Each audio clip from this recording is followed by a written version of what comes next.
খলিফাতুল মুসলিমিন হযরত ওমর ফারুক রাদিয়াল্লাহু তাআলা আনহুর দরবারে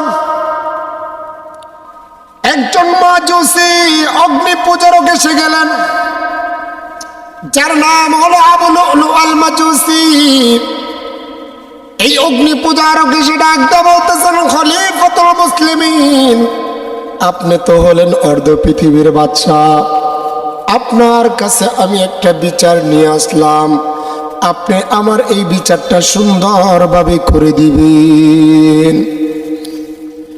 খলিফাতুল মুসলিমিন হযরত ওমর ফারুক রাদিয়াল্লাহু তাআলা আনহু জিজ্ঞাসা করলেন, কি ব্যাপার বলো বলো। আবু লুলু আল মাজুসি ডাক দিয়ে বলেন, ও খলিফাতুল মুসলিমিন, আমি এই মক্কার ভিতরে একজন মালিকের আন্ডারে আমি কাজ করি, আমার মনিবের নাম হলো মুগীরা ইবনে শুবা। এই মুগীরা ইবনে শুবার আমি কৃতদাস, আমি তার আন্ডারে কাজ করি, তবে আমার মালিক আমার মনিব আমার কাছ থেকে অধিক হারে ট্যাক্স আমার কাছ থেকে নিয়ে নেয়। আমার কাছে ট্যাক্স বেশি নাই, কয় কত দিরহাম নাই, কয় 4 দিরহাম তিনি ট্যাক্স নেয়। হযরত ওমর ফারুক রাদিয়াল্লাহু তাআলা আনহু ডাক দিয়ে বলেন, কি তুমি কাজ জানো বলো বলো। আবু লুলু আল মাজুসি ডাক দিয়ে বলেন, ও খলিফাতুল মুসলিমিন, আমি মূলত খঞ্জর তৈরি করতে পারি। খঞ্জর হলো বাচ্চা সুলতান কাবুজের বুকের ভিতরে দেখবেন দাঁড়ালো একটা ছুরি, যেটাকে আত্মরক্ষার জন্য তারা ব্যবহার করে থাকেন। হযরত ওমর ফারুক রাদিয়াল্লাহু তাআলা ডাক দিয়ে বলেন, হ্যাঁ মাজুসি, শোনো শোনো, তুমি যে কাজটা করতে জানো, যে কাজ তুমি করো, এই কাজের জন্য তো আরো তোমার ট্যাক্স নেওয়া উচিত, চার্জ করা উচিত, কারণ তুমি দামি কাজ জানো। এই মদিনার মক্কার মদিনার ভিতরে এমন কাজ জানে অল্প কিছু লোক, সুতরাং তোমার এটার তো দাম অনেক বেশি। তোমার কাছে তো ট্যাক্স কম নেওয়া হলো, আরো বেশি নেওয়ার তোমার জন্য তোমার কাছ থেকে দরকার ছিল। এই অগ্নি পূজারক আবু লুলু আল মাজুসি ডাক দিয়ে বলেন, ওমর, তুমি সবার জন্য নরম, কিন্তু আমার জন্য তুমি একটু গরম হয়ে গেলা। বলার পর পরে হযরত ওমর ফারুক রাদিয়াল্লাহু তাআলা আনহুর দরবার থেকে চলে গেলেন। যাওয়ার সময় প্রতিজ্ঞাবদ্ধ হলেন যে আমি ওমর, তুমি যেহেতু আমাকে বিচার আমার পক্ষে করো নাই, আমি তোমাকে হত্যাকাণ্ড ঘটাবো। ওমরের দরবার থেকে মাজুসি চলে যাওয়ার পরে একটি খঞ্জর তিনি তৈরি করলেন। 2 হাতলওয়ালা একটি খঞ্জর তৈরি করলেন, যেটা তৈরি করলেন হযরত ওমর ফারুক রাদিয়াল্লাহু তাআলা আনহুকে হত্যাকাণ্ড করার জন্য। এই মাজুসি খঞ্জর তৈরি শেষে কিছুদিন পরে সকালবেলা চলে আসলেন, বর্ণুখ পরা অবস্থায়, শীতের দিন ফজর নামাজের সময় আজান হওয়ার পর পরে চলে আসলেন, এবং ওই সময় তো আউয়াল ওয়াক্তে নামাজ আদায় করত। আর আমাদের বাংলাদেশের ভিতরেই এখন সবচেয়ে ফজর নামাজটা শেষ ওয়াক্তে আদায় হয়, ঠিক কিনা বলেন।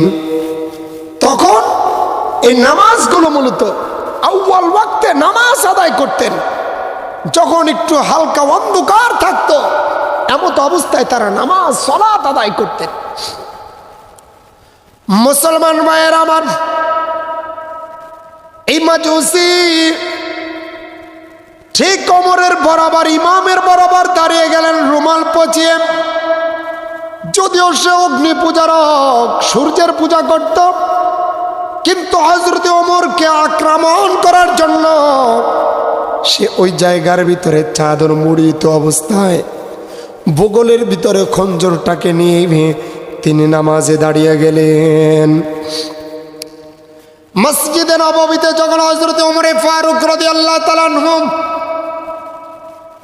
নামাজে দাঁড়িয়ে গেলেন, প্রথম নামাজে প্রথম রাকাতের সূরাতুল ফাতিহার পরে অন্য একটা সূরা যখন তেলাওয়াত শুরু করলেন, এমত অবস্থায় মাজুসি তার বগল থেকে খঞ্জরটাকে বের করে অমনি হযরতে ওমরের উপরে আক্রমণ করে দিল।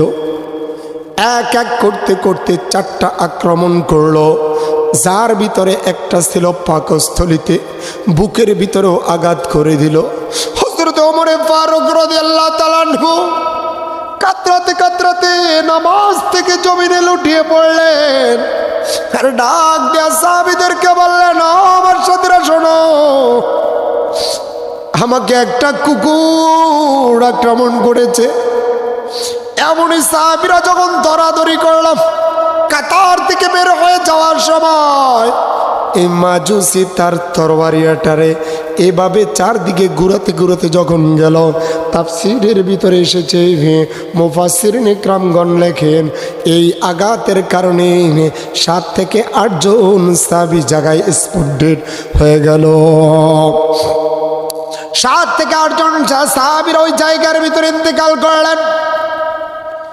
একজন সাহাবী দূর থেকে তার চাদরটাকে যখন এভাবে ফিকা দিল, চাদরে পেঁচিয়ে যখন এই মাজুসি আবু লুলু আল মাজুসি পড়ে গেলেন, তাফসীরের ভিতরে এসেছে আবু লুলু আল মাজুসি তার নিজের ছুরি দিয়ে নিজের দেহের ভিতরে একটা আঘাত করে দিলেন। আঘাত করে সে নিজে সুইসাইড করে ফেললেন। সাহাবীরা হযরত ওমর ফারুক রাদিয়াল্লাহু তাআলা আনহুকে ধরাধরি করে নিয়ে গেলেন। যাওয়ার পরে জ্ঞান ফিরে না, জ্ঞান ফিরে না। যে সমস্ত খাবারগুলো ওমর ফারুক রাদিয়াল্লাহু তাআলা আনহু খায়, খাবারগুলো ওই জায়গা থেকে কাটা জায়গা থেকে বের হয়ে যায়, খাবারগুলো কাটা জায়গা থেকে বের হয়ে যায়। নাবিজ দেয় সাহাবীরা, নাবিজগুলো বের হয়ে যায়।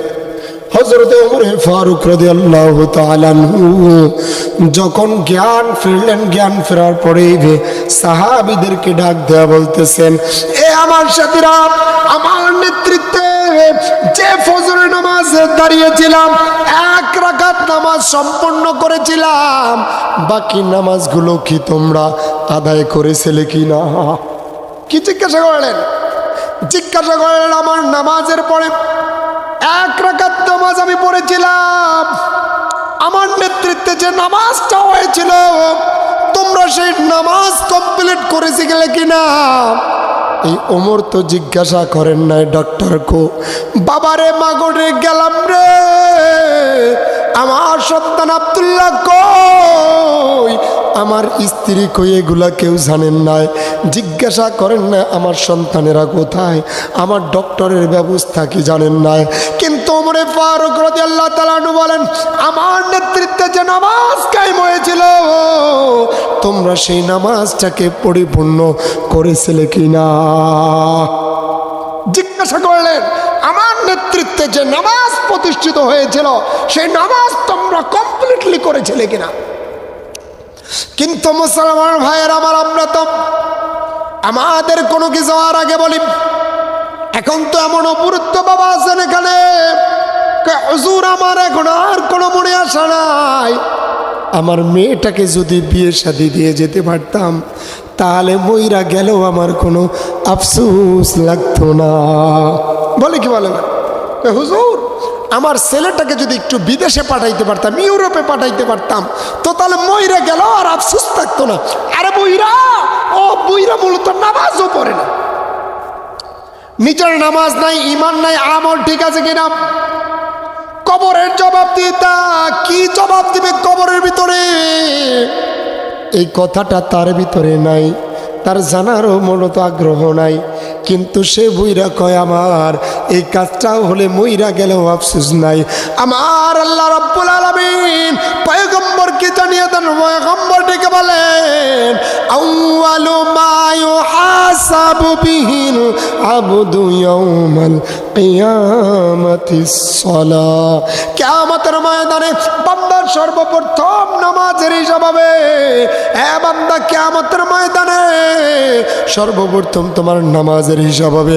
বান্দা, তুমি নামাজ আদায় করছো নি? খলিফাতুল মুসলিমিন অর্ধ পৃথিবীর বাচ্চা হযরত ওমর ফারুক রাদিয়াল্লাহু তাআলা আনহু তাদেরকে দুনিয়ার ভিতরে পয়গম্বর বলে দিয়েছিলেন, ওমর তুমি জান্নাতি, ওসমান তুমি জান্নাতি, আবু বকর তুমি জান্নাতি। এভাবে 10 জন সাহাবীদেরকে জান্নাতের সুসংবাদ পয়গম্বর দিয়ে গিয়েছেন। কিন্তু তারা জান্নাতের সার্টিফিকেট পাওয়ার পরেও এক ওয়াক্ত নামাজ কিন্তু তারা ছাড়ে নাই। কিন্তু আজকে যদি আমাদের হতো ব্যাপারটা কি বলেন? যদি আমাদের হতো পয়গম্বর বলেন, তো তাহলে আপনি আর আমি তো নামাজ যদি জানতাম যে আল্লাহ জান্নাত দিয়ে দিছে, তো তাহলে আর নামাজের দ্বারে কাছেও যেতাম না। ঠিক কিনা বলেন? অথচ সাহাবীরা এক ওয়াক্ত নামাজ ছাড়ে নাই। মুসলমান ভাইরা আমার, নামাজ নামাজ নামাজ। আজকে তো দেখা যায় বাংলার জমিনে এমনও পীর আছে যার দরবারে মুরিদ হলে অজু আর গোসল লাগে না। এমনও পীর আছে মুত্যা পানি নেয় না। আসেনি নাকি বলেন?